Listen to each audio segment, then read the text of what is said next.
Are your customer pay repair orders properly documented? Here's why thorough documentation is crucial for success.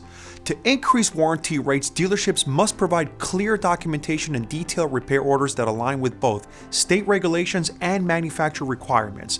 Without this, achieving higher rates can be challenging.